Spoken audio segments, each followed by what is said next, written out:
بالله من الشيطان الرجيم. بسم الله الرحمن الرحيم. وما أرسلناك إلا رحمة للعالمين. وقال تعالى في موضع آخر: لقد كان لكم في رسول الله أسوة حسنة. صدق الله العظيم. بزرگان محترم عزیز صاحب، سیرت النبی کا جو ہمارا سلسلہ چل رہا تھا، بات یہ چل رہی تھی کہ جب حضور کی عمر 35 سال کی ہوئی تو سارے عرب کے قبیلوں کے مشورے سے کعبۃ اللہ کی دوبارہ تعمیر کی گئی اور حجر اسود کے متعلق جو قبیلوں میں لڑائی تھی، حضور نے اپنی دانش مندی سے، عقل مندی سے اس لڑائی کو ختم کیا اور 35 سال کے بعد حضور گوشہ نشینی اختیار کرنے لگے. غار ثور میں جاتے تھے، ذکر و اذکار میں، تدبر میں، غور و فکر میں اپنی زندگی گزارتے تھے. یہ بڑا اللہ کا عجیب مسئلہ ہے کہ اللہ جس سے جو کام لینا چاہتے ہیں اس کی تربیت اسی طریقے سے کرتے ہیں. بچپن سے آپ دیکھیے حضور کے ساتھ کیا معاملات ہوئے. پیدا ہونے سے پہلے باپ کا سایہ حضور کے سر پہ سے اٹھ گیا اور جب دودھ پلانے کی باری آئی تو مکہ چھوڑ کر مکہ سے دور ایک غریب عورت کے گھر میں حضور کو بھیجا گیا. اس کے بعد ماں کا سایہ اٹھا دیا گیا، دادا کا سایہ اٹھا دیا گیا. اس کے بعد چاچا کی پرورش میں آنے کا موقع آیا تو اللہ تعالیٰ نے مالداروں کے گود میں حضور کو نہیں دیا، بلکہ جو غریب تھے ابو طالب ان کی گود میں اللہ نے اپنے حبیب کو دیا. اور اس کے بعد جب شادی کی باری آئی تو 3 شوہروں سے جو بیوہ تھی ان سے نکاح ہوا اور حضور کے پاس ابھی موقع تھا کہ حضور تھوڑا بہت سکون کی زندگی گزار سکتے تھے، تھوڑا بہت عیش کی زندگی گزار سکتے تھے، کیونکہ حضرت خدیجہ بڑی مالدار عورت تھی. بعض مفسرین نے لکھا ہے کہ سارے عرب کا مال جمع کر کے ایک طرف رکھ دیا جائے تب بھی حضرت خدیجہ کے مال کا مقابلہ نہیں کر سکتے. تو حضور کے اوپر تھوڑا سا سکون اب ملا تھا، تھوڑی سی فراوانی، تھوڑی سی فراغی اب ملی تھی. حضور تھوڑا بہت سکون کی زندگی گزار سکتے تھے، لیکن اللہ نے حضور کے دل کو گوشہ نشینی کے لیے، تنہائی کے لیے متعین کر دیا اور حضور کو ابھی بھی مال کی طرف راغب نہیں کیا، مال سے دور کر دیا اور گوشہ نشینی اختیار کرنے لگے. حضور غار ثور میں جب نبوت کا زمانہ قریب آتا گیا تو حضور کو خواب آنے لگے، سچے خواب آنے لگے. جو چیز رات میں خواب میں دیکھتے دوسرے دن وہ چیز ہو جاتی. سچے خواب حضور کو آنے لگے. خواب مختصر خواب کی تفصیل بیان کروں. خواب کی 3 قسمیں ہیں. پہلی قسم تو ازواج و احلام اس کو کہا جاتا ہے، یعنی شیطانی خواب، ڈراؤنے خواب، گندی گندی تصویریں انسان کے خواب میں آتی ہیں اور عجیب کہانیوں کی شکل میں خواب آتا ہے. اس کی کوئی تعبیر نہیں ہوتی، بے معنی خواب، بے مطلب خواب ہوتی. اس کی شریعت میں کوئی گنجائش نہیں، یعنی بیکار خواب اس کو سمجھا جاتا ہے. اور دوسری قسم خواب کی کہ آدمی کے پیشے سے متعلق خواب آتا. آدمی دن میں جو کام کرتا رات میں اسی کے متعلق اس کو خواب آتا. دن میں جس چیز کا کاروبار کرتا رات میں اسی کے متعلق اس کو خواب آ جاتا.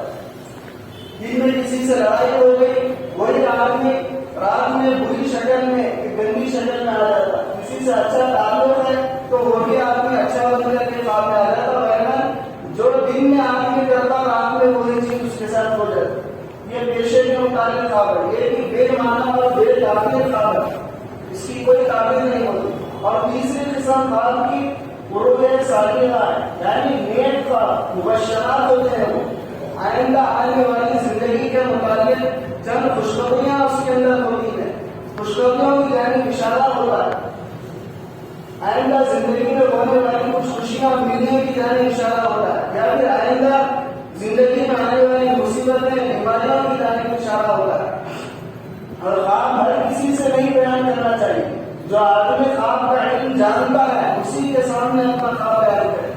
آج لوگ رات میں خواب دیکھتے ہیں، صبح میں کسی کے بھی سامنے خواب بیان کرتے ہیں، اور وہ آدمی الٹی سیدھی تعلیم دے دیتا، اور آدمی غلط تعلیم دیا تو آپ کے ساتھ کوئی ہو جائے. جو آدمی غلط تعلیم دیتا تو غلط کام بھی آپ کے ساتھ ہو جاتا.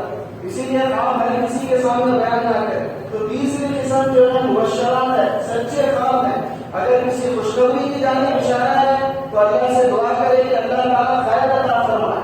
اور اگر کسی بیماری اور مصیبت کی جانب اشارہ ہے تو کچھ مال صدقہ کرے، توبہ کرے، استغفار کرے، اللہ سے معافی مانگے، جس کے بدلے میں اللہ تعالیٰ آنے والی مصیبت کو ڈال دیتے ہیں. تو بہرحال حضور کو سچے خواب آنے لگے، اچھے اچھے خواب آتے تھے. جو چیز رات میں دیکھتے صبح میں وہ چیز ہو جاتی.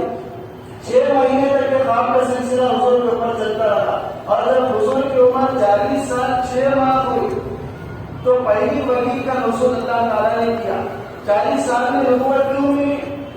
لکھنے والوں نے بہت ساری وجوہات لکھی. ایک سمجھ میں آنے والی وجہ میں بیان کر کے آگے بڑھو کہ 40 سال میں آدمی کامل ہو جاتا ہے، اکمل اور مکمل ہو جاتا ہے. عقلی اعتبار سے، علم کے اعتبار سے، برداشت کے اعتبار سے، جسامت کے اعتبار سے، تجربے کے اعتبار سے، ہر اعتبار سے آدمی 40 سال میں مکمل ہو جاتا ہے. اس وجہ سے پہلی وحی جو اللہ کے نبی پر نازل ہوئی وہ 40 سال میں نازل ہوئی. اور جب حضور غار ثور میں پناہ تھے، بیٹھے ہوئے تھے کہ اچانک جبرائیل علیہ السلام غار کے اندر داخل ہوئے، اور داخل ہوتے ہی کہنے لگے کہ اقرا پڑھیے. حضور کہنے لگے کہ معلوم الخالق میں پڑھنا نہیں جانتا. تو جبرائیل علیہ السلام حضور کو اپنے سینے سے لگا کر کے زور سے دبایا. حضور فرماتے ہیں کہ اتنی زور سے دبایا مجھے اندیشہ ہوا کہ میری جان نکل جائے. پھر جبرائیل علیہ السلام کہنے لگے اقرا پڑھیے. تو حضور کہنے لگے معلوم الخالق میں پڑھنا نہیں جانتا. تو دوسری مرتبہ جبرائیل علیہ السلام نے حضور کو دبایا. پھر کہا کہ اقرا پڑھیے.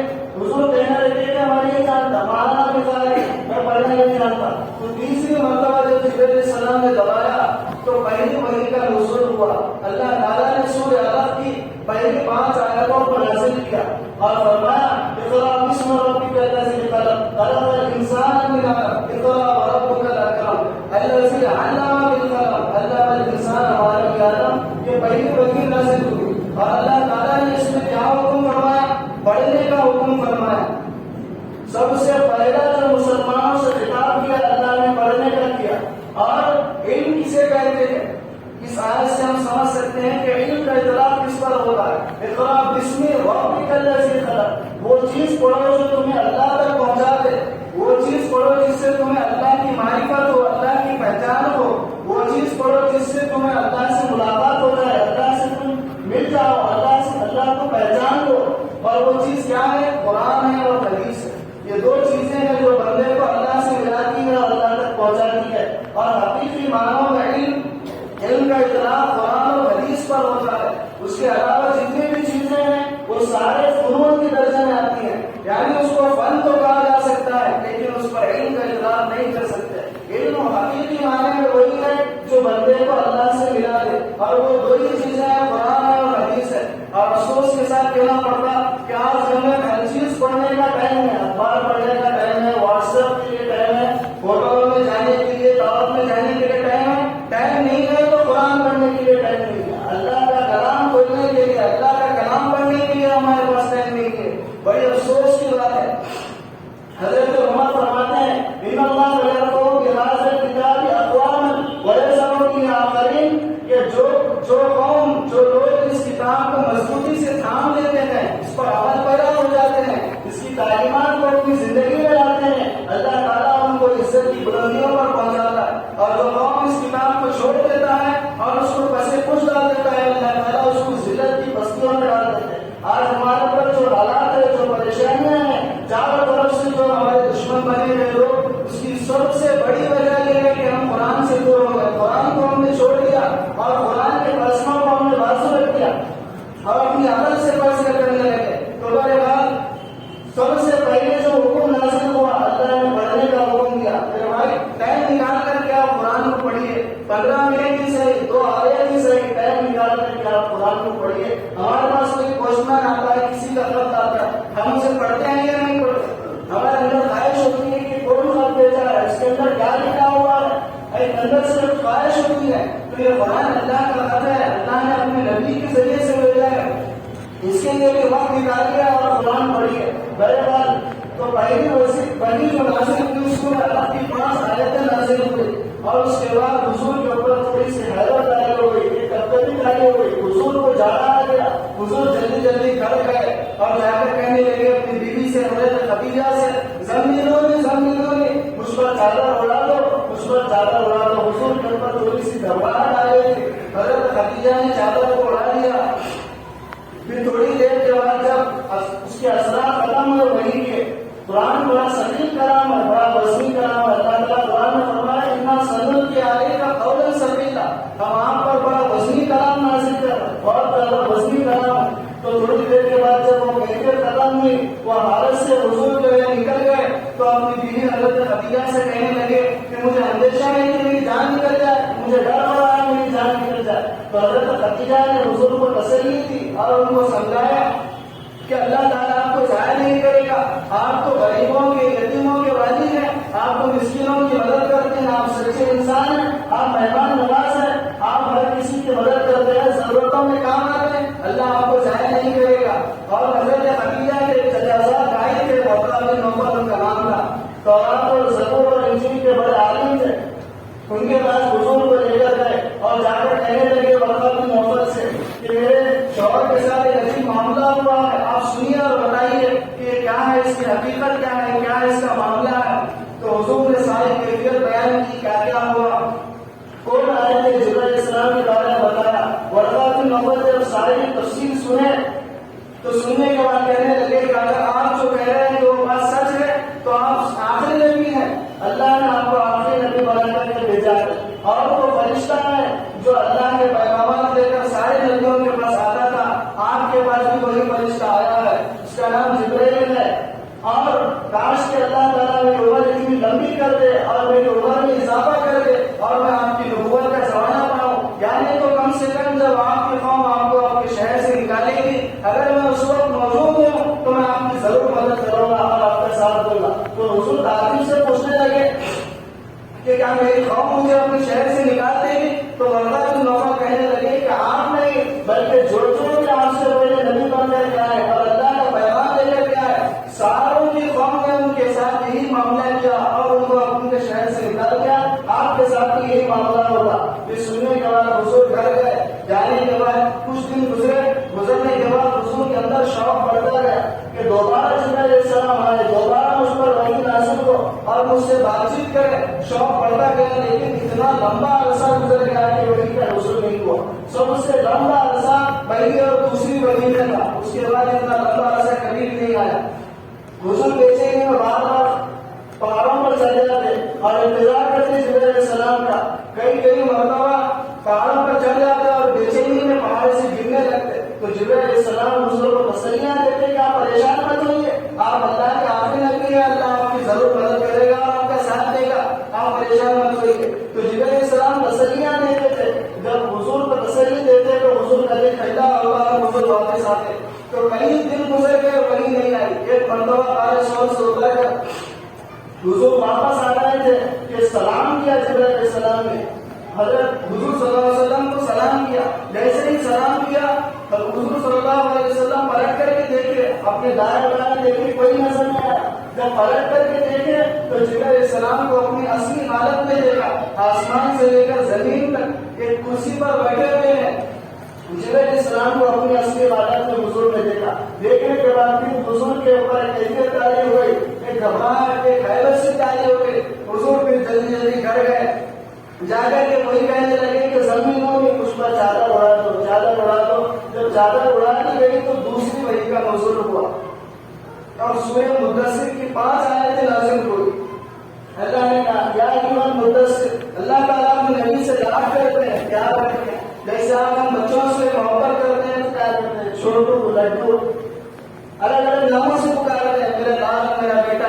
واپس سے الگ ہی پکارتے ہیں. تو اللہ تعالیٰ حضور چادر اوڑھ کر سوئے ہوئے تھے تو اسی طریقے سے اللہ نے خطاب کیا. اور ایک عجیب بات آپ کو بتاتا ہوں کہ پورے قرآن میں اللہ نے کہیں پر بھی یا محمد کہہ کر نہیں پکارا. جہاں پر پکارا یا تو صفت کے ساتھ پکارا, یا تو حالت کے ساتھ پکارا, یا تو کسی اور چیز کے ساتھ پکارا.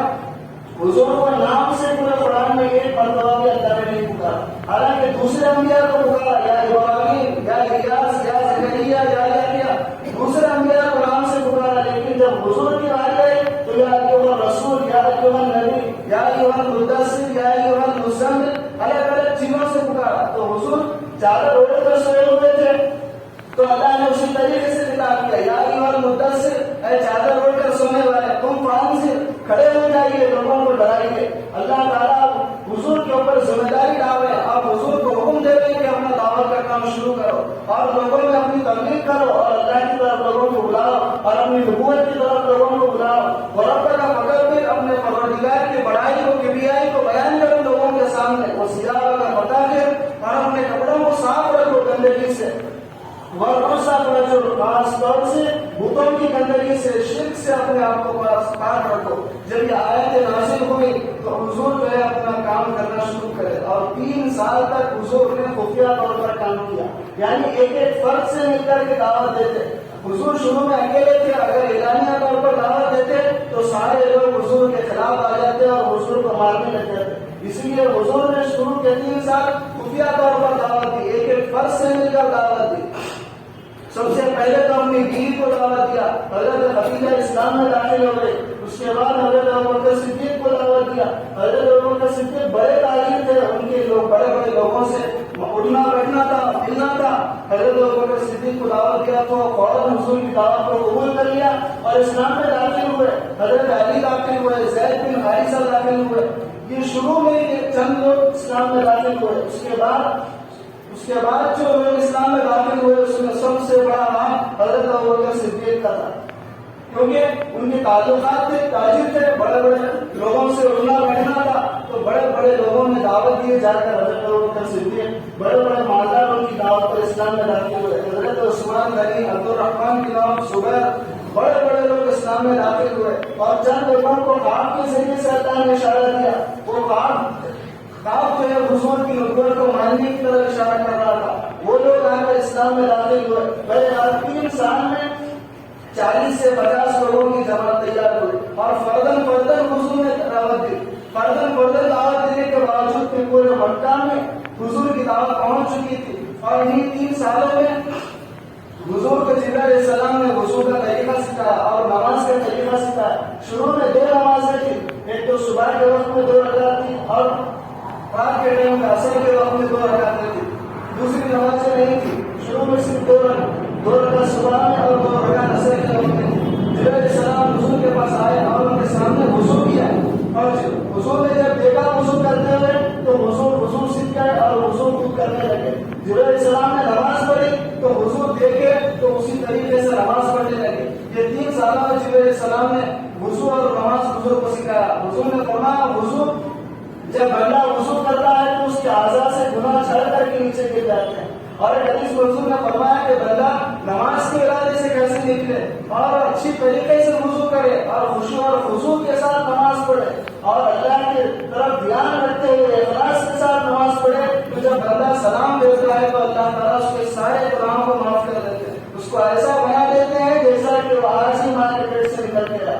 تو میرے نماز خشوع سے پڑھنا چاہیے, بہت اخلاص کے ساتھ پڑھنا چاہیے. آج ہماری نمازوں کا حال ہے بھائی, بولنے کی ضرورت نہیں ہے. آج ہم نماز میں کھڑے ہوتے ہیں لیکن ہمارا دماغ گھر میں ہوتا ہے, دکانوں میں ہوتا ہے, فون میں ہوتا ہے, یا پھر نماز کے بعد کیا کرنا ہے وہ ساری پلاننگ نمازوں میں ہوتی ہے. ایک مرتبہ کا واقعہ ہے, ایک مسجد میں اختلاف ہو گیا کہ امام صاحب عشاء کی نماز 3 رکعت پڑھائی یا 4 رکعت پڑھائی. سارے لوگ اختلاف میں پڑھ رہے ہیں, کوئی بولتا 4 پڑھائی, کوئی بولتا 3 رکعت پڑھا.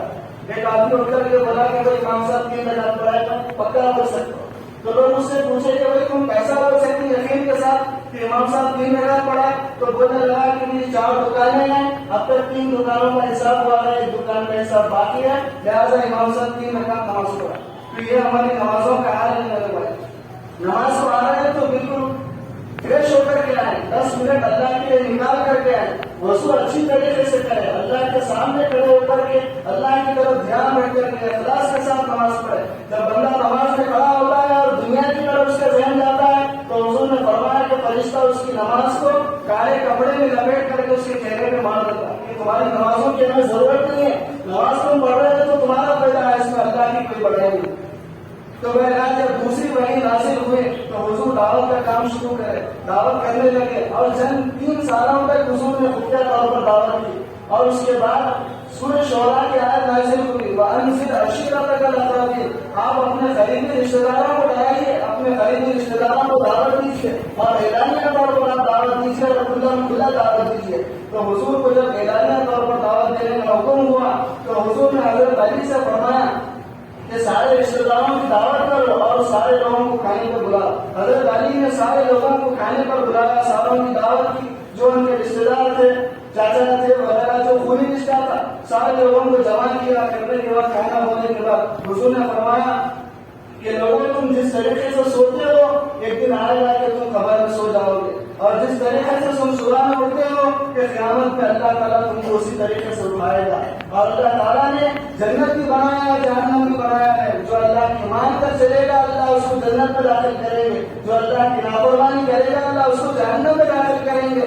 اللہ نے مجھے نبی بنا کر کے بھیجا ہے، تمہاری کامیابی اسی میں ہے کہ تم میری مان کر کے چلا اور مجھے نبی مانو اور اللہ کی مان کر کے چلو۔ تو سارے لوگوں نے حضور کی مخالفت پر آ گئے، حضور کی خلاف ورزی کرنے لگے، اور سب سے پہلے جو حضور کی خلاف مخالفت کی وہ ابو لہب نے کی، اور ان کا کہنے لگا کہ اس کو سمجھاؤ، اس بات کو سمجھاؤ کہ اس کی وجہ سے سارے مکہ کے لوگ ہمارے خلاف نہ ہو جائیں اور ہماری گردنوں کو نہ اڑا دے، اس کو روکو، میں اس کی دعوت کو نہیں مانتا، میں اس کو روکتا ہوں۔ ابو طالب اٹھ کر کھڑے ہو کر کہنے لگے کہ میرے بھتیجے تمہیں اللہ کی طرف سے جو پیغام ملتا ہے تم لوگوں کو بتاؤ، دعوت کا کام کرو، میں تمہارا ساتھ دوں گا، لیکن ایک بات یاد رکھو کہ میں تمہیں نبی ماننے کے لیے تیار نہیں۔ کیوں؟ میں اپنے بابا اور اجداد کے دین پر قائم ہوں، میں تمہیں نبی ماننے کے لیے تیار نہیں ہوں، ہاں لیکن میں تمہارا ساتھ ضرور دوں گا۔ تو سب سے پہلے حضور کی دعوت پر جو انکار کیا، مخالفتیں کی، خود حضور کے گھر والے، حضور کے رشتے دار، خود حضور کے خونی رشتے والے تھے جنہوں نے حضور کی دعوت کو ٹھکرا دیا اور انکار کر دیا۔ اس کے آگے کیا حالات ہوئے انشاءاللہ آئندہ جمعہ بیان کیا جائے گا۔ اللہ سے دعا ہے کہ اللہ تعالیٰ عمل کی توفیق عطا فرمائے۔ وآخر دعوانا ان الحمد للہ رب العالمین۔ جو حضرات سنتوں سے پاری نہیں ہوئے سنتوں سے پاری